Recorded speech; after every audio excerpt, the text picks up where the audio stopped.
Hi, everyone. Welcome back to Tech Talk, a podcast where Amit and I talk about various technology related topics. Today, we're going to talk about CBDC. Well, CBDC, we don't all know about the elaboration. It stands for Central Bank Digital Currencies. So we all know about, most of us know about cryptocurrencies nowadays. It's become very popular. It's become quite a mainstream topic. And then all the other technology that emerges from cryptocurrencies like NFT and Web3 and some of those topics we're going to cover in future as well.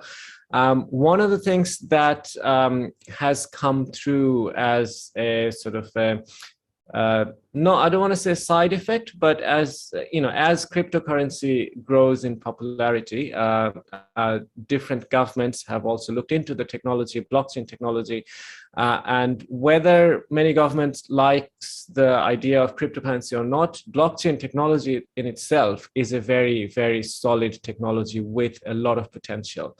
And CBDC is basically central banks' own cryptocurrency in a way.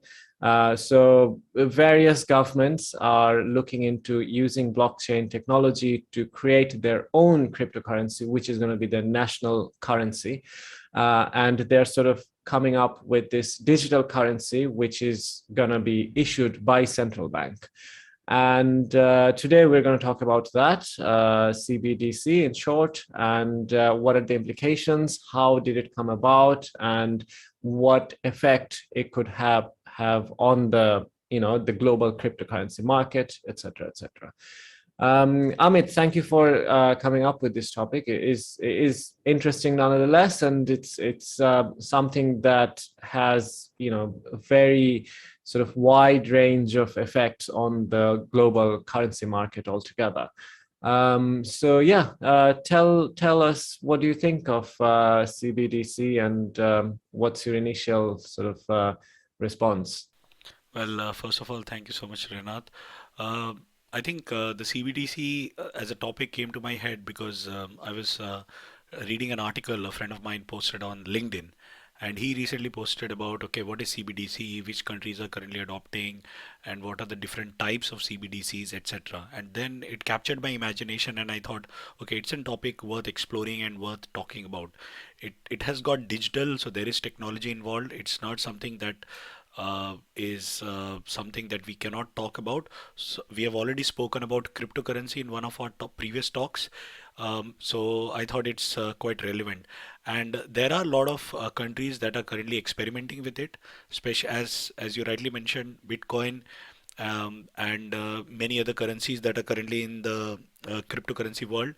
So, so banks are now seeing that lots and lots of users or consumers are using mobile phones or some form of digital payment. They are using cash less and less. And what does that mean for them as a bank, as a central bank, etc.? And that's why they thought, okay, if people are using less cash, can we get a digital cash? And what are the implications of digital cash? So I think those are the topics we will try to explore in today's podcast. It was quite interesting when I was reading about it myself, and I learned quite a bit. But I think we'll start from scratch so that people have a very good understanding and solid foundation about what CBDCs are. Yes, yes, very much so. And going back to the technology side of things, it will be using the blockchain technology, which is, while a lot of people have mixed responses with cryptocurrency. When I say people, I mean a lot of authorities have mixed responses with cryptocurrencies, but no one would question the technical, solidity of blockchain technology. It is quite powerful in a way that nowadays, we're kind of past information age in last decade. Whoever had the most information had the power. Now I would say we're in like I mean, I don't know how to name it properly, but I think whoever can sort through a lot of data very quickly. Now everyone has information, everyone has the data, but now whoever can manipulate and create insights from that data very quickly are ahead of the game, or has all the power. And blockchain technology is something really cool in a way that you have all the data, everything is public, or everything is in public ledger. Obviously, when it comes to CBDC, I don't know how much public it will be, but still there is a lot of data which can be easily sort of categorized and create insights out of it. So all the transactions are available, and so for a government to sort of track people's income, people's sort of tax responsibilities and everything, that can be very easily tracked and found out, as well as insights created on how the country is growing, where the GDP is sort of coming from, and all of these information could give the government a lot of power. From an ethical standpoint, though, I mean, obviously this movement of cryptocurrencies and how it's sort of being adopted, more and more people. From an ethical standpoint, I am on the verge of how CBDC comes, whether it's a good thing or a bad thing. I think a lot of people can argue it's positives and negatives. And we can certainly talk about that a little bit more. But from a technical standpoint, blockchain technology is very powerful, and it's enabling governments to do some good things. Now, if the government's intention is good, of course, all of these things would bring about positive changes in our society, and we're going to be going towards a sort of better, more democratized society with more sort of Absolutely. city. Yeah. Yeah. So I think yes, we do understand that okay, it's based on these technologies, it has its pros and cons, but why there is a need now, and what is it? What has prompted the central banks, and what is actually a central bank? I mean, there are a lot of people who are listening to this talk and who don't understand a central bank and what is the difference between a retail bank or a commercial bank or whatever. So I think people need to understand the difference and they need to understand the basics. So I mean, let's start with why we have money and how we deal with it.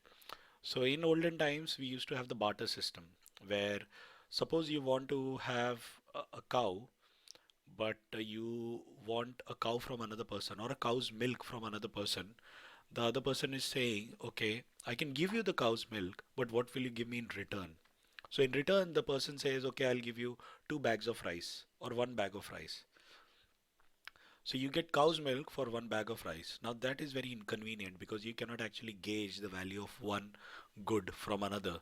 So like I want to trade 2 bananas for 3 apples. Now which is more expensive? Which is more valuable, a banana or an apple? And that depends on how much bananas you have or how much apples you have and how much is it grown. Which one is grown more, which one is grown less. So the barter system was kind of very Limiting. very limiting. Yes, exactly. That's the word. So then people thought, okay, instead of barter system, instead of exchanging goods of different types, what if we exchange certain gold coins and then we stamp them? So people were using gold coins created by themselves, and anyone could create a gold coin and anyone could exchange them. And gold has a value, and people know that okay, if I have a gold coin, I can do anything with it. I can exchange it, and people find it valuable, so I can buy as many apples and oranges or bananas I want. So that was again very helpful. But these gold coins could be made by anyone. So the rulers, the kings and queens, they thought, okay, how do we control that supply chain, or how do we control that money? So they started stamping the gold coins with their own seal, and whoever is using those coins, they are considered legal tender. Everything else are considered illegal. So now a king or a queen has put authority on these coins, and no one else can deal.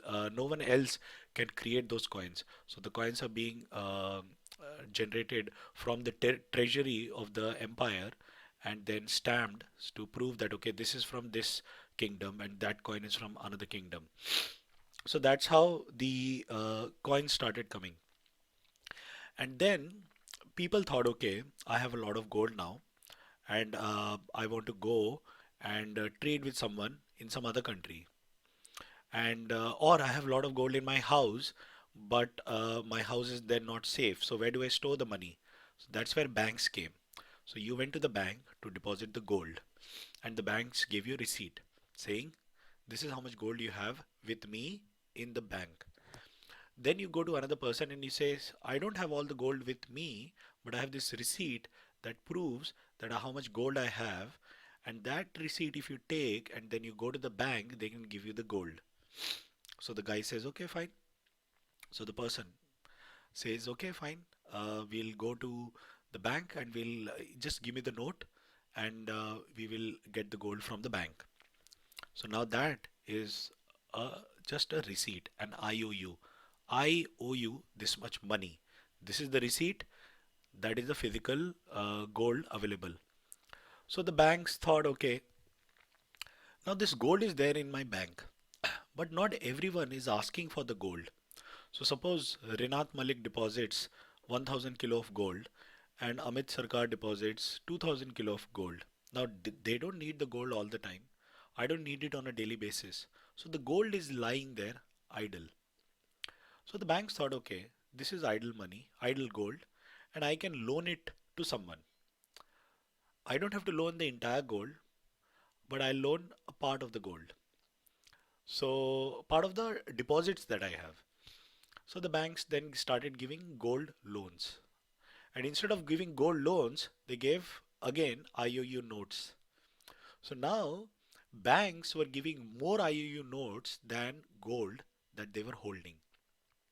So it means there was more currency in the market than gold in the bank. And that's where the proportionality differed. So you have less gold in the bank, but banks are giving more IOU notes to people. Yes, that's very interesting way of putting it. Yeah, go on, can carry on, continue. So these IOU notes are now there, and the governments or the countries, they decided, okay, we have to make it a tender, a currency, a fiat currency or whatever, a currency, right? So currency backed by gold. Okay, so that used to be the case before, I think almost till 1960s, 1970s. I think 1970s is the one, is a time when banks moved away from gold-backed currencies. So now you can have different currencies, but they cannot be legal tender. And what is the difference? The difference is that when you have currency, you can buy anything, but can you repay debt? Can you repay the bank with that same currency? So that's where legal tender comes. And most of the currencies are considered legal tender. Bitcoin can be a cryptocurrency, but it's not legal tender. You cannot repay your mortgage with Bitcoin, but you can repay your mortgage with euros or dollars or British pounds or rupees. So now you know the difference.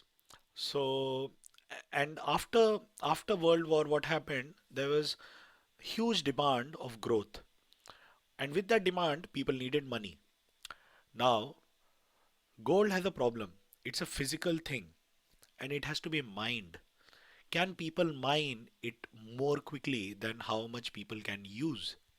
And that became a bottleneck.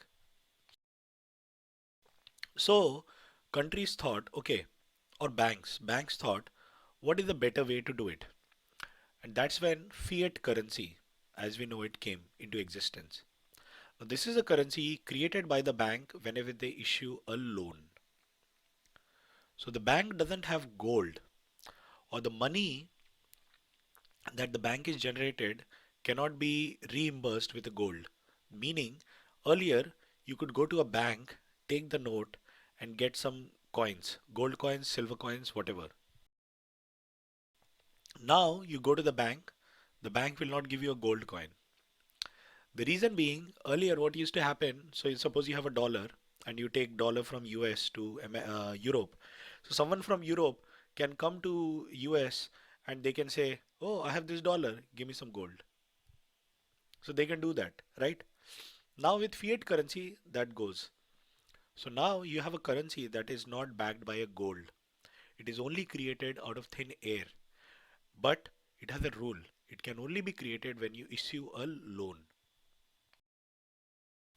So now money is entering the market, but that money is into an account. But you still have the paper money.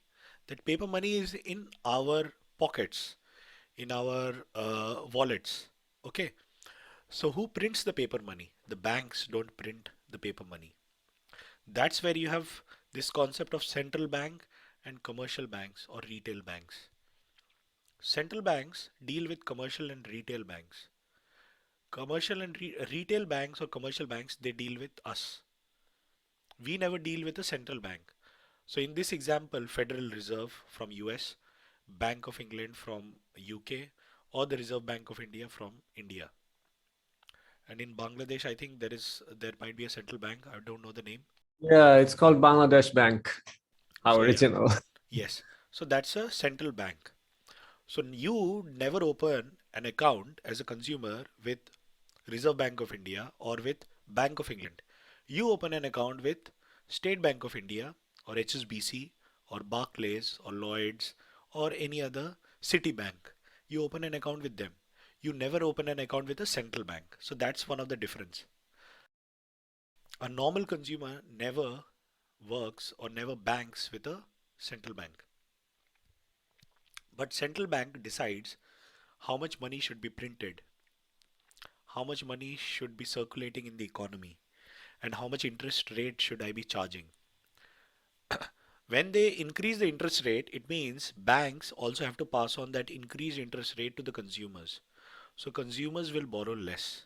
That's how they reduce the circulation of money. And when they reduce the interest rate, banks pass it on to the consumers and they give low interest loans and you have more money in the economy. So that's how they control inflation. Inflation is price increase.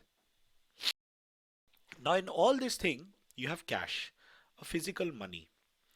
Now people thought carrying cash in a wallet is inconvenient. So they came up with cards. Now instead of carrying the cash with me physically, I now have a card. It is something similar to the gold IOU notes. So you didn't want to carry all the gold, so you had a IOU note. Now you don't want to carry all the IOU notes, so you have a debit card or a credit card. And what that essentially does is that you now go to a shop and you pay with a debit card. You don't take out your wallet and you don't take out 10,000 rupees or $10,000 and buy a product. You don't buy a car using cash. You buy a car using a debit card or a credit card based on the money that you have in the account. A debit card is based on how much money you have in the account. A credit card is based on how much limit you have on your account. It's a loan. It's a credit loan. It's basically a short-term loan with a very high interest rate.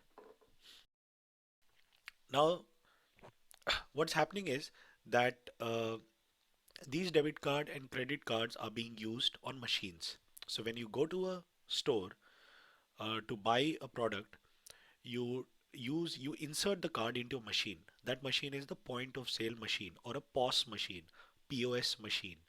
So you insert a credit card or a debit card, enter the PIN, and you make the payment.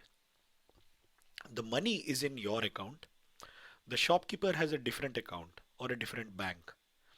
So your money has to go from your bank, your account in your bank to another account in another bank. And all that is done through the debit card. So when you make the payment in the POS machine, the POS machine captures all the information, your account information, your current balance, etc. It approves. It contacts your bank. The bank confirms you have this much amount and they say, okay, approve the transaction. The transaction is approved and you get a receipt. But the money behind takes a lot of time to move from one bank to another. It takes about 2 to 3 days. And how does that information travel? There is a payment network. That payment network is Visa, MasterCard, uh, American Express. So these are the payment networks.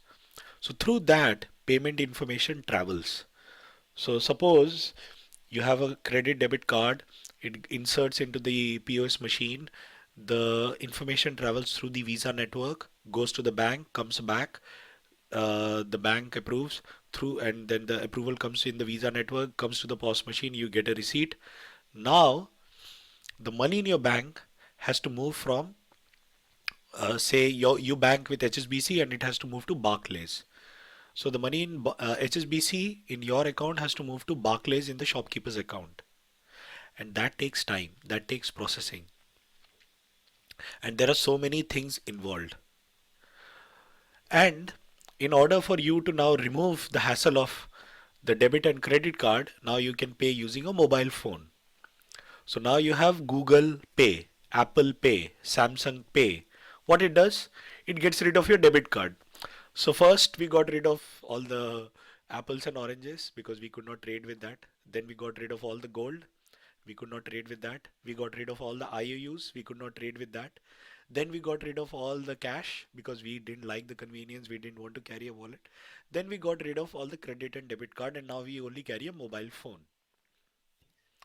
Interestingly, a similar thing happens in computing as well. I mean, there were like machine code as the very basic programming language, and then there is compiler code like C, and then there is Python, and then there is low code automation tools like UiPath. So in computing, I don't know, it can be called in any situations. We call it layers of abstraction. So we keep, we build layers and layers on top of each other, which are abstract layers to sort of help for our convenience. But yeah, we need to be aware of how one layer relates to the other to understand everything that's actually going on. It's very interesting to really know all the layers, and it gives you sort of a really deep understanding of money in our topic today. Exactly, because I think you raised a very interesting point, layers. It's very interesting to see that we are exchanging goods. So, and that's why you need money. Money only comes into existence because we exchange goods of different value.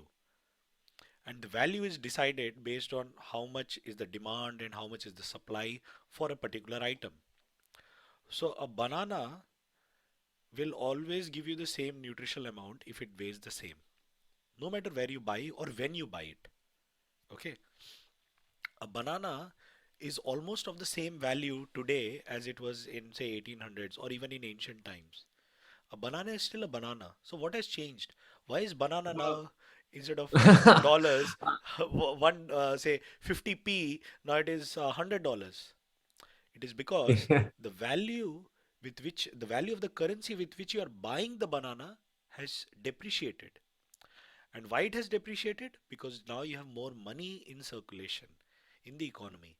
And why there is more money in circulation in the economy? Because banks are issuing more loans. So the economy is actually running on loans or credits to people. And how the economy grows is when, or how banks grow is when you pay the interest. And the interest is basically something that you cannot ever pay back. The reason being the interest never exists. It is only artificial. So that's why some people will always remain rich and there has to be some level of poverty. Now the values and the difference can differ. People, you can say people are poor even with $1,000 because there are more people with $100,000. So with respect to them, they are poor, but they still have money. The only reason is someone has to pay the interest back. Yes, absolutely. It's a very complicated topic to think about, but it is very powerful to know. And I think these are some of the things that are not taught in school. I suppose, well, I mean, I'm not challenging the school system. I mean, there are a lot of things that are taught in schools which enables us to understand these complicated topics later. But I feel like these are some of the topics that should be sort of known to everyone. Mass people, like everyone, doesn't know these whole layers and all of these abstract ideas and the background of money and finance, and these things are very important for a general public to know about, so they understand what is going on, in on macro level in their country or in the whole global society. And it's I feel like what you explained would help tons of people understand and make better financial decisions. Well, I don't know about better financial decisions. I'm not talking about investment. I'm just talking about No, no. how money is how money has come into existence and why we need it. So I think it is important to understand the journey so far till Google Pay and Apple Pay, and then we come to cryptocurrencies and central bank digital currencies. But it's important to understand that money has been created by humans. It doesn't exist before we came. It existed after we came. Before we came, there were apples, there were oranges, maybe there were trees, there were fishes. After we came into existence, we have money, we have religion. Religion never existed before. It's a controversial topic. Money didn't exist before humans came into existence. So it means it's a man made concept. It means it can change, it can evolve, and it is changing, it is evolving based on the current uh, needs and demands and situations. So it means it can be used to our benefit, also to our uh, to to harm us. Anyways, so money was created for our convenience because we have goods of different values and we needed to find a better system to exchange these goods and pay for certain services.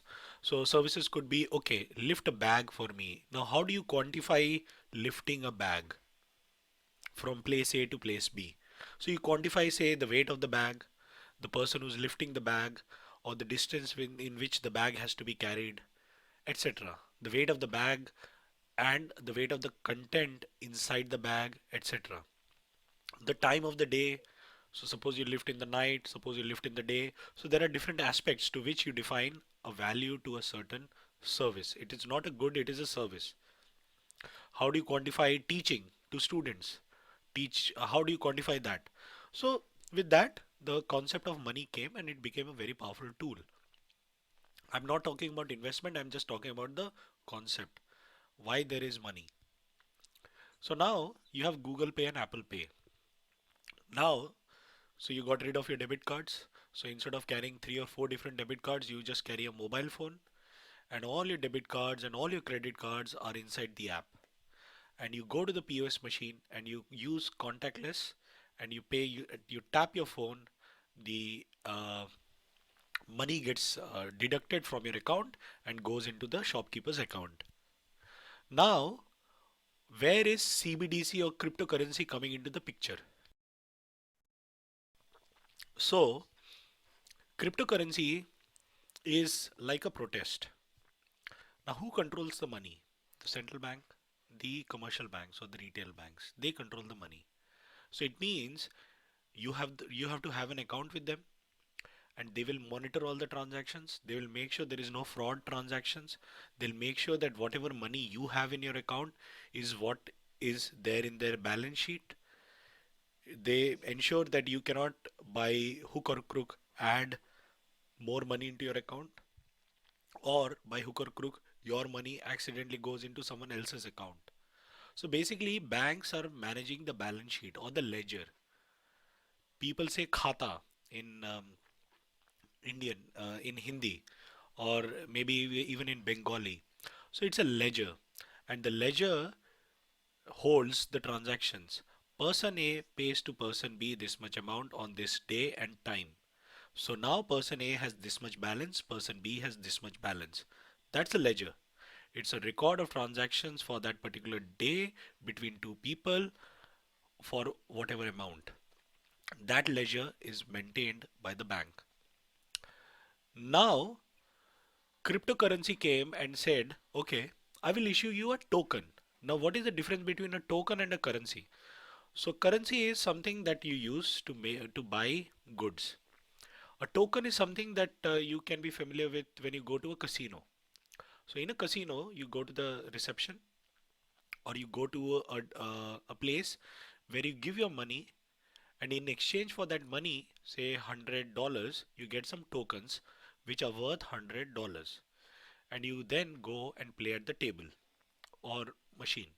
So you use those tokens to play and gamble. And when you make more tokens or less tokens, you go back and then you exchange those tokens for the value of money. So suppose you started with $100 of token and you lost money, and now you have $50 worth of tokens. You go back and you get $50. You don't get $100 back, you get $50. Same is a Bitcoin. Bitcoin is a token. A token has a certain value. The value is based on demand and supply. Currently, a Bitcoin is trading at, say, I don't know, 30, $40,000. Can you check, No, no. Renath? It's 45,000 pounds right now, which is Okay, my, okay. So yeah. one token which you use for gambling is now worth 45,000 pounds. So now if you go to that place where you actually went, and if you get it exchanged, you'll get 45,000 pounds. But who keeps track of the accounts? So, and what can you buy with it? So that's where blockchain comes. Blockchain is a ledger that is not maintained by a bank, it is maintained by anyone. It can be maintained by you. It can be Globally by maintained the by public. globally by the public. It's a public ledger. It's not a private ledger. I cannot see the ledger of HSBC. It's not allowed. It's a private bank. Even if it is a public bank, say SBI, State Bank of India, it's a very popular public bank in India. I cannot simply go and say, okay, show me all the transactions that you have done for this particular day or for the last 10 years. I can't. With a blockchain, you can actually see the transaction, but it is anonymized. It means the identity of me and Rinat, if we exchange bitcoins, are anonymized. So you cannot tell who the person is from the blockchain. But what you can figure out is the ID of the wallet. So from this wallet, this much amount of Bitcoin went to that wallet. And then you can keep tracking that wallet. You can have multiple wallets. So if you track multiple wallets, you can actually figure out which wallet has what account, what Bitcoin, and which wallet has what money.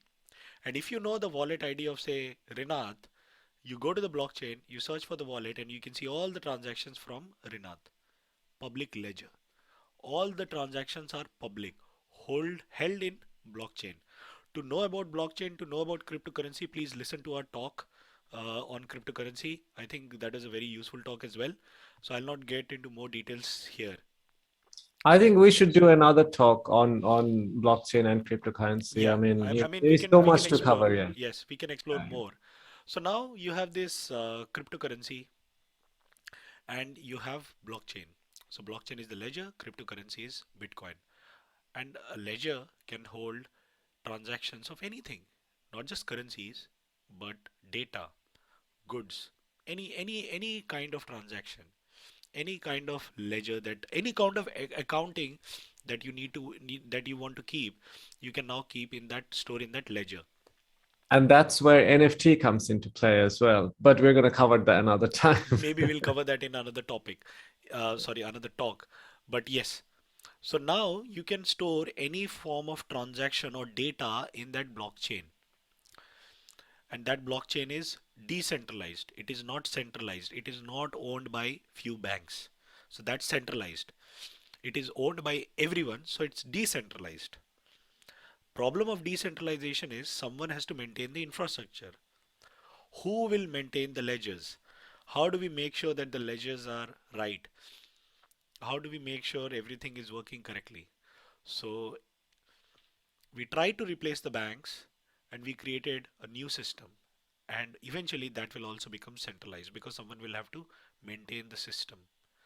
And that's what banks do. They maintain the banking system.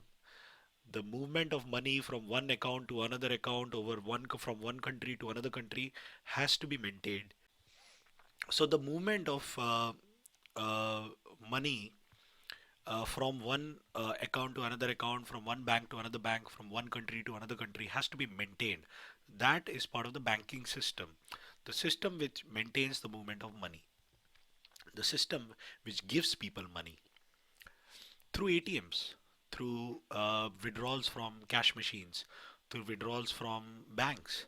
So you get access to money, and with that money, you can buy goods, you can buy services. So that's very powerful. Now, what is CBDC? So you have cryptocurrency, it is decentralized, it is not backed by governments. You cannot use it to repay your loan. You can still buy maybe a glass of water, a pizza, you can buy some goods, you can pay some money, you can pay something for services, but you still cannot settle debts with bitcoins. You will have to convert them into a legal tender which is recognized by the banking system or the central bank, then you can repay it. So now, where does CBDC come into picture and why does it come? So banks thought, okay, cryptocurrency is coming, anyone can create a token. I can create a token, Sarkar token, Malik token, and I can issue 100,000 tokens. And these tokens are there in the market. That's what different cryptocurrencies are. They are based on different algorithms, different kind of concepts, and you have Dogecoin. You have so many different types of coins. Then nothing but tokens, like you get in casinos, and you can use that to gamble away your entire money, or you can use that to earn a lot of money. So it's up to you. So that's why banks don't encourage people to invest a lot of money in cryptocurrencies because it's still a risk. Of course, people still do it because there is a future. And that's why I think it's important to know about all these things and the technology behind it so that you can be more informed about the risks involved in all these altcoins or cryptocurrencies. Yes, yes. Just wanted to sort of inject a little bit of information there. I mean, obviously you mentioned gambling and you mentioned cryptocurrency, but just for the avid user or avid listener, cryptocurrency is not necessarily not gambling at all. Not it's a completely different thing. We're just using gambling as an idea when we're talking about tokens, but cryptocurrency and Yes, gambling are completely two different things. true. And Yeah. I mean, I'm just using the concept of what a cryptocurrency is because we call it a currency, but actually we cannot get a loan. Banks don't give loans in bitcoins. Banks don't accept repayment of loans in bitcoins. That's why we are not still calling it a currency. That's why it's still crypto, altcoin, etc. It's a bitcoin. That's what, but it's essentially a token. And what people are now doing is, and it's like a video game. So we talked about tokens in casinos, but you have tokens in video games as well these days, where you can buy, say, suppose you want to play a game, say of Scrabble or something, or a word game, and you can now buy tokens. And suppose you lose a stage, with those tokens, you can uh, proceed to the next stage. So you buy yes, yes, tokens. that's actually a really good example. I mean, yeah, in-game purchases, like you can even in like more of a like a role playing, like a with a virtual world kind of games, you can purchase various armor or items in the game with credits or tokens. The credits, you have to purchase the credits with real money, but then you can use those credits in that virtual world to buy anything, sell anything, and you can sort of accumulate a lot of tokens as well. I mean, this is a bit off topic, but I heard a person actually mortgage sold their own real home and bought a virtual home inside a game, and then somehow that made more money, so that was more profitable. So yeah, I mean, That is the future because I mean, if you look at Facebook, they are investing something called metaverse, a yes. world inside internet, a digital world where you will have digital Oh, assets. That is such an exciting topic as well. I'm really keen to talk about metaverses as well. I mean, yeah, I found out like a month ago, and I've been researching as well. It's such a cool It concept. is a cool concept, and Facebook are now rebranding because they are now Yes. focusing on metaverse. Their whole investment in Oculus and VR and AR is driven by their whole vision of what metaverse is and how do you play a role in that universe. Yes, yes. We should definitely talk about metaverses one We'll, day. we'll, But yeah, let's talk about metaverse yeah. some other day, but let's go back to CBDC. So, Yes. so now you have these central banks, and you have cryptocurrencies, and cryptocurrencies are not legal. I mean, you cannot repay things, you cannot settle debts. Now, I'm saying it again and again, you cannot settle debts, and I think that's important. So now central banks think, okay, what if we create our own digital currency? Now what? Now you will stop me and say, Amit, but we already have digital currency. It's in our mobile app. But the mobile app, the money that you have is not digital. It is backed by the cash inside the account in a physical bank, and that cash has to move from one bank to another. So it's still not digital currency. What does digital currency mean? A digital currency means it's just like a cash. A cash stays in a wallet. It doesn't stay in an account, it stays in a wallet. So you withdraw the cash from an ATM and it sits in your wallet. And when you pay someone with the cash, then you take the money out from your wallet and you give someone the cash. There is no third person involved. There is no intermediary involved. There is no POS machine. There is no payment network. There is no bank. It is completely anonymous. No one needs to know the identity of the person who's paying, who's taking the money. Completely anonymous, completely offline. Now imagine the same transaction in a digital world. I pay Rinat $10, but now there is no Visa involved. There is no HSBC involved. So I have a digital wallet. From my digital wallet, I transfer money to Rinat's digital wallet directly. That is CBDC, Central Bank Digital Currency. It means you're getting rid of the network, you're getting rid of the commercial banks. Now, banks will still have to play a role, but we have to see how much they will be involved.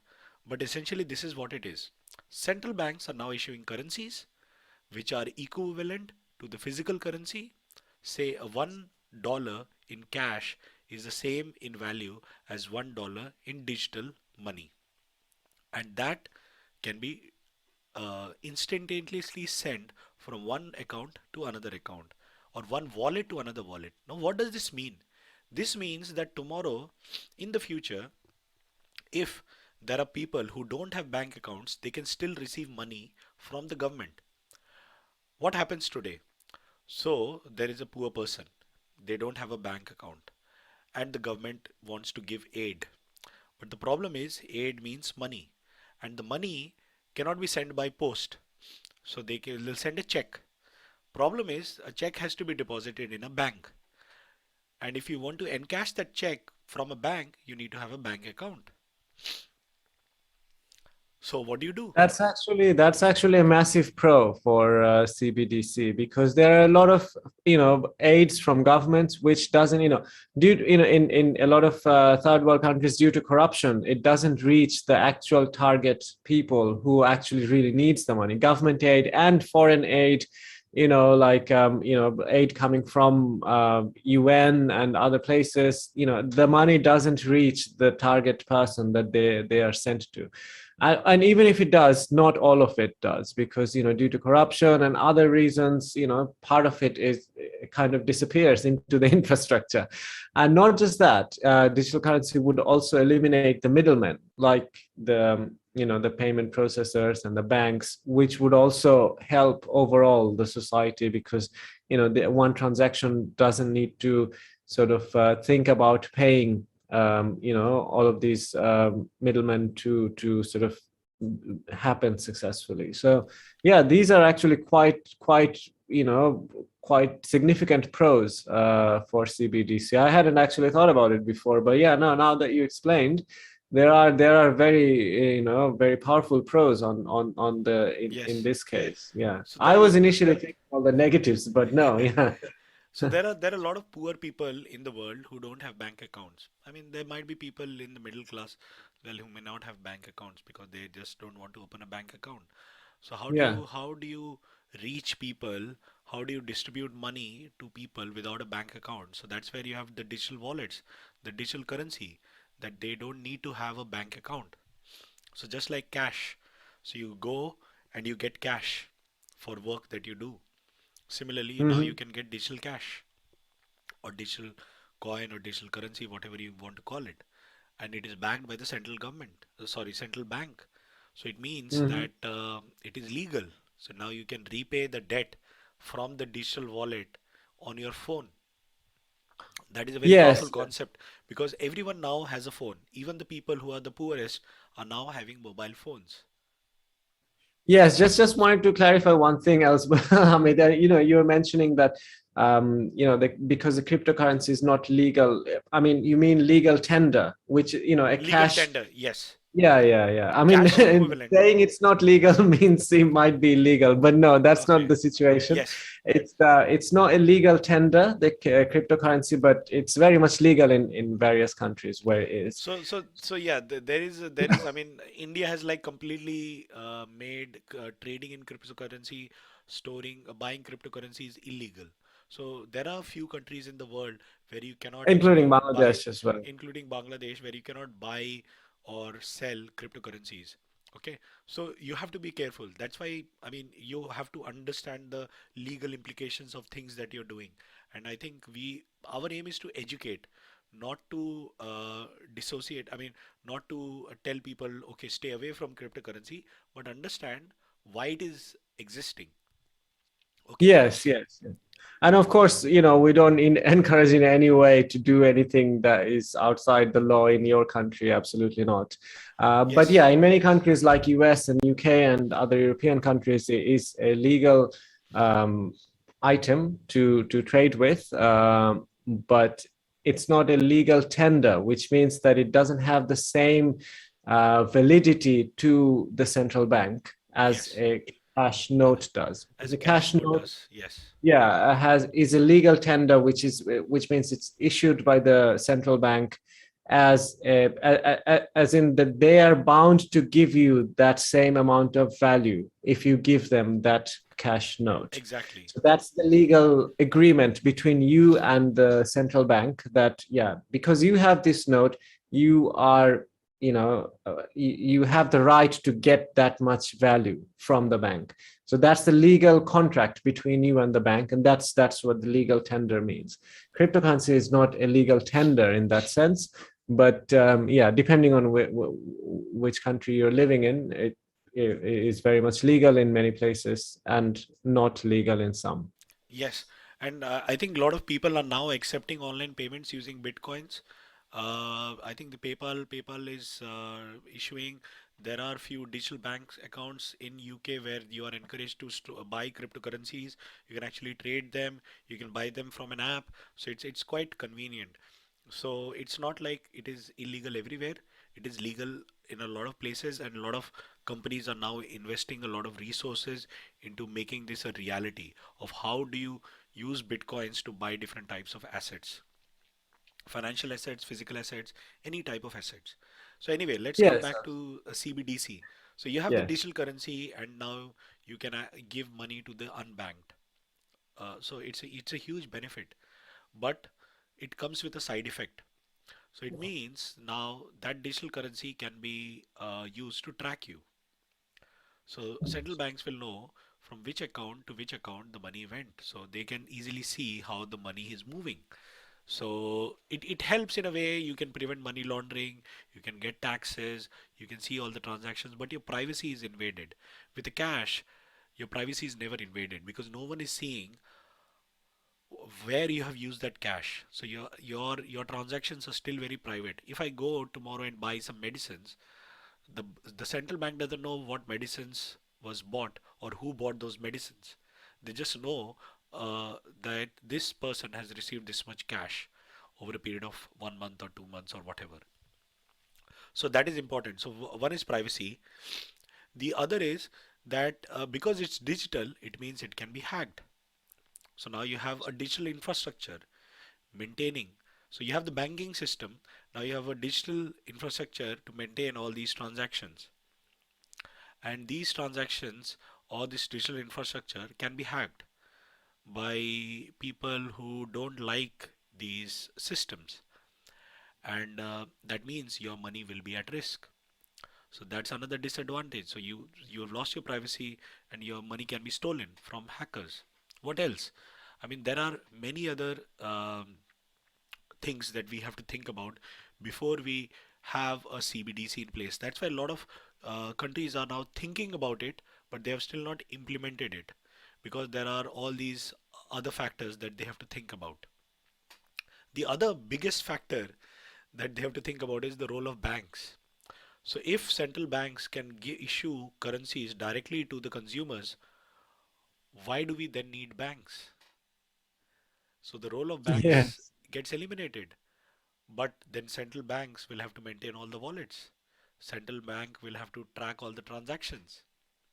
So it is now a centralized system. So banks are centralized systems. CBDC managed by the central banks are also now a part of a centralized system. Or the banks can put it out on a ledger that is public, but it is ledger may not be public. It can be decentralized, but it's not centralized in the way that central banks are taking care of it.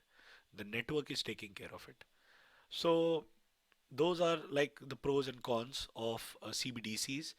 And you have different types of CBDCs as well, just like you have different types of banks.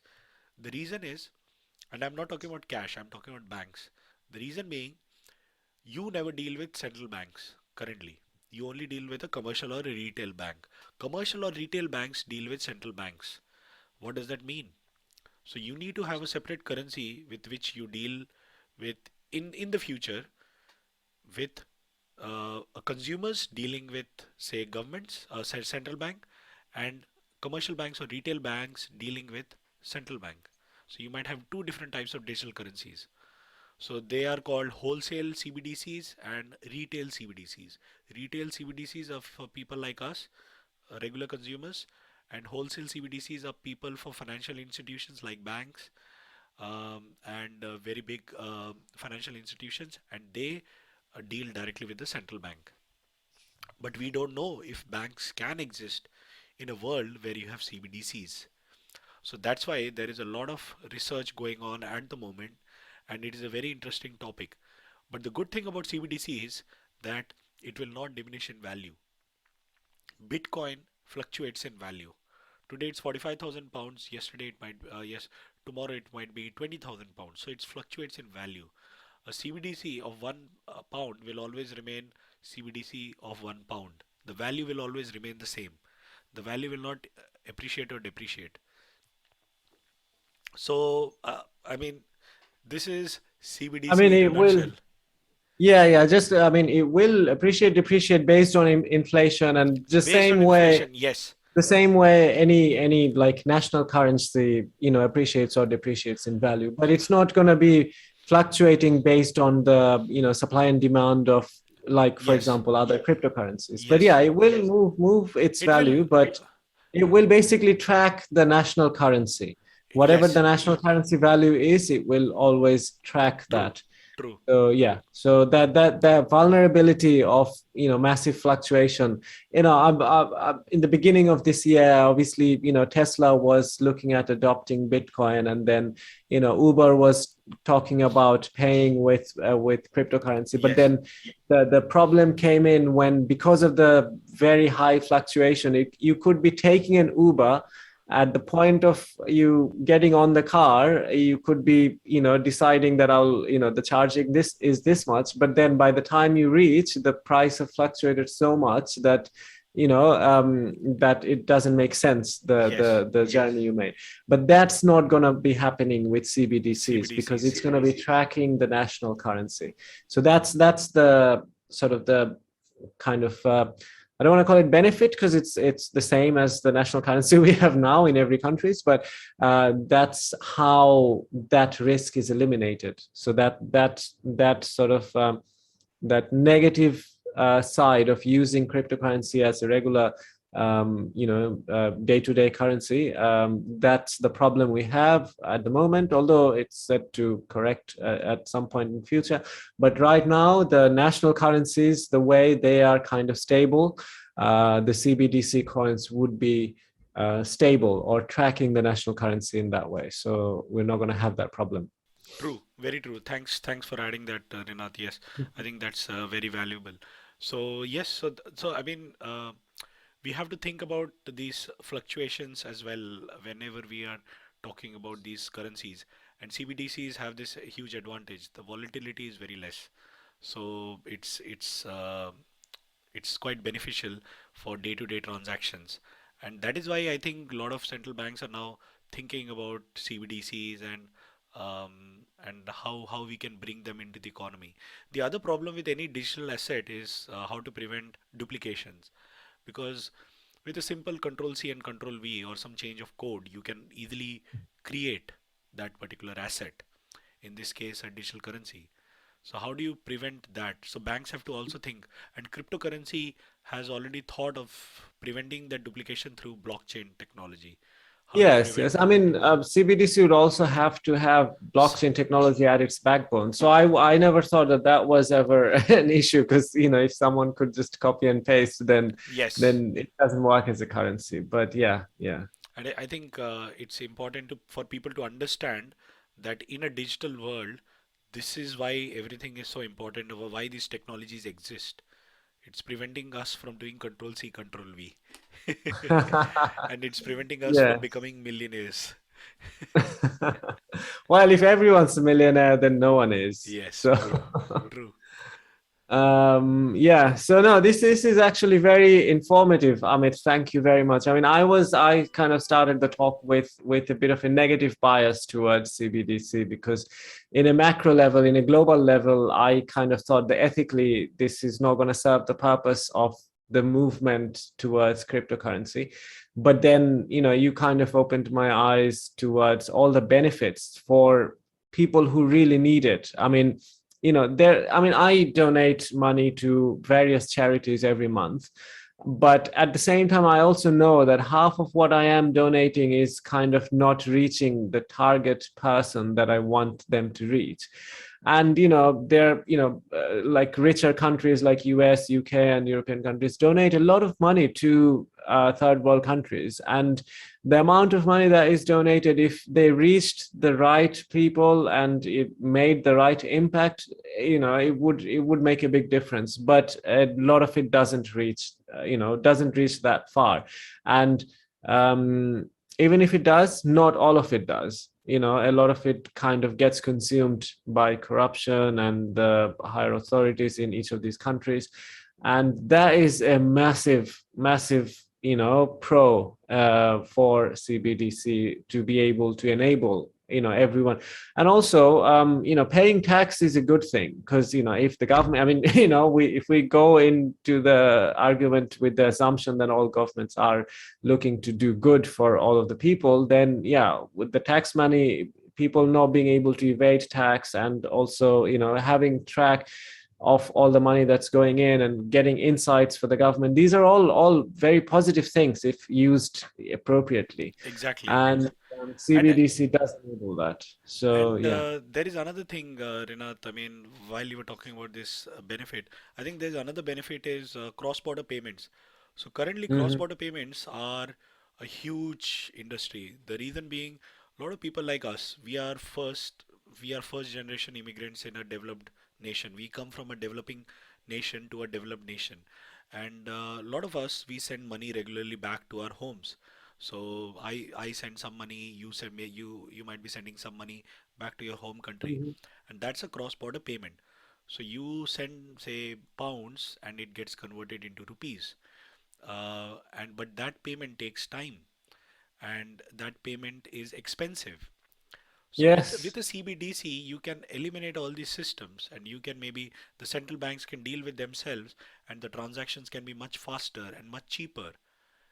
And Yes. and Yes. with CBDCs, you don't have to wait for the banks to start giving out loans. You can instantaneously with the central banks and CBDCs, you can inject money very quickly into the economy.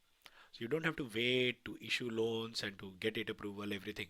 Central banks can decide when to inject money. So the creation of money can be faster. The Hmm. payments can be done faster. Cross-border payments can be done faster. You don't have the intermediary systems, and you can reach all the people who don't have bank accounts. Yes, So yes, absolutely. So yeah, I mean, these are all benefits, but in the interest of keeping our talk a little bit unbiased, let me talk a little bit about what I think that the risks are as well, because yeah, any new technology comes with its inherent risks, and one of the things that the first to look at is the privacy, as you briefly mentioned as well. yes, I mean, you can't do any private transactions through it. Your government is keeping an eye over it, over it all the time, so you can't do anything that the government doesn't want you to spend money on. And initially you might think, oh, what could there be? I mean, government, it's only the illegal ones, like drug related transactions and other things. But no, there are other things that government has vested interest for you not to know about, like for example freedom of information.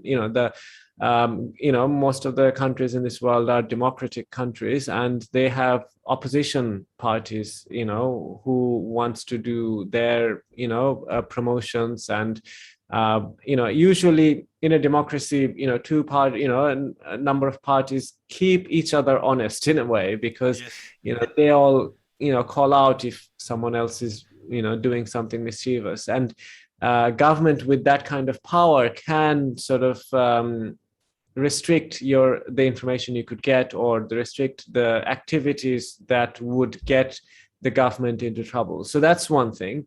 And then globally, one of the reasons cryptocurrency is becoming so much popular is because it's decentralized. There is no one in yes. globally who has control over it. But CBDC is fully controlled by the government itself. And while blockchain, while cryptocurrency is enabling you to move away from anyone's control, CBDC is still being, while digital, still being controlled by the government. So if the government makes any mistakes in monetary policy, um, for example, I mean, I don't want to call it a mistake, because I'm not important enough to make that call, or knowledgeable enough to do that. But US during this pandemic printed a lot of money without any backing, and it's a very significant amount. And as a result, the value of dollar, because there is a lot more supply, the value of dollar decreased. But US government within US would try to control the inflation, and they would have various policies. But US dollar is also a globally, you It's a know reserve uh, currency. it's a reserve currency, and many countries, like smaller countries like El Salvador, have that, have dollar as a reserve currency, and then their value of the dollar that they hold suddenly decreased by 20 to 30%, with if a massive global inflation occurs. And then, even though they didn't do anything wrong, their overall backed currency is reduced in value. And that's one of the reasons what I heard is that El Salvador has sort of declared Bitcoin as their national currency, which was, Wow, yeah, I didn't know I was whether not you aware knew of it. that. The national currency of El Salvador right now is Bitcoin. Okay. And they kind of completely, because otherwise these kind of small countries will collapse completely. They can't take on 20% inflation of US dollar.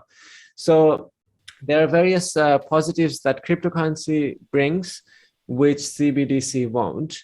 But then again, CBDC is kind of having the national currency anyway, like US dollar or British pound or whatever. So it's not really creating anything new. It's just converting the national currency and having another form to It's transact I think on. it's a way to like how do you manage a digital currency? I think it's all about that. It's just trying to manage that. So that's why the central banks are now thinking, if it is that important, and if all the transactions are now moved to digital payments, because uh, uh, see, when we use a Google app to make a payment, or say Samsung Pay or Google Pay or Apple Pay to make a payment, it's a digital payment. Mhm. For us, it's a digital payment. The Mhm. transaction is happening from our mobile phone over the internet through through the banking system. So there is Mhm. few and few cash transactions. So if there is few and few cash transactions, there is no incentive for the government to print more cash. Mhm. They can just Yes. bring out a digital currency which they can print more. Because if people are paying more by digital means, they should have a digital currency for that. If they are not using cash, what is the incentive to print more cash? Yes, yes, absolutely. So yeah, many sides to it, but it's certainly a very insightful, conversation. Thank you, Amit, for giving me all the information. I didn't know a lot about it, and I didn't actually think of any benefit, to be honest, when I started this conversation. But I'm actually happy to, anything has pros and cons, and my view was biased. Now it's, A somehow bit balanced. a bit unbiased, but yes. So I think, to be fair, you also added some value to the conversation, and it is important to have that critical understanding of what the different terminologies and technologies are. And I want to say and urge to our listeners and viewers to do their own research. Whatever we are talking is based on our own experience. So it's a very limited experience. It is not the experience of the whole world. It is something that we have experienced, something that we have read, and something that we are trying to share. So it is our own limited view of a certain technology whenever we try to share anything. So please do your research and try to understand the technology by yourself. What we are trying to do is just give you a push in that direction if Yes. you're And interested. and educate you guys. Obviously, none of it is financial advice, and we Yes. don't in any way encourage you to do anything outside of the legal bounds in whichever country you are based at. But yeah, we just want to educate and talk about technology. We are not qualified financial people, so please don't take our advice very seriously. But I think it is important to understand the concepts. We are not asking you to invest. We're trying to ask you to understand what you are investing, where you are investing. Do you actually understand the system in which you are investing all the money? I think when you are educated, you can make informed choices for yourself, for your families, and that is what the aim of these tech talks are. Absolutely, absolutely. Thank you very much, Amit. This was a quite informative and insightful talk as always. I urge again to the listeners and the viewers to reach out to us if you have any topic in mind that you would like us to cover. And as always, keep listening to our podcast and hope to see you guys next week. Thank you so much, everyone. Bye. Bye.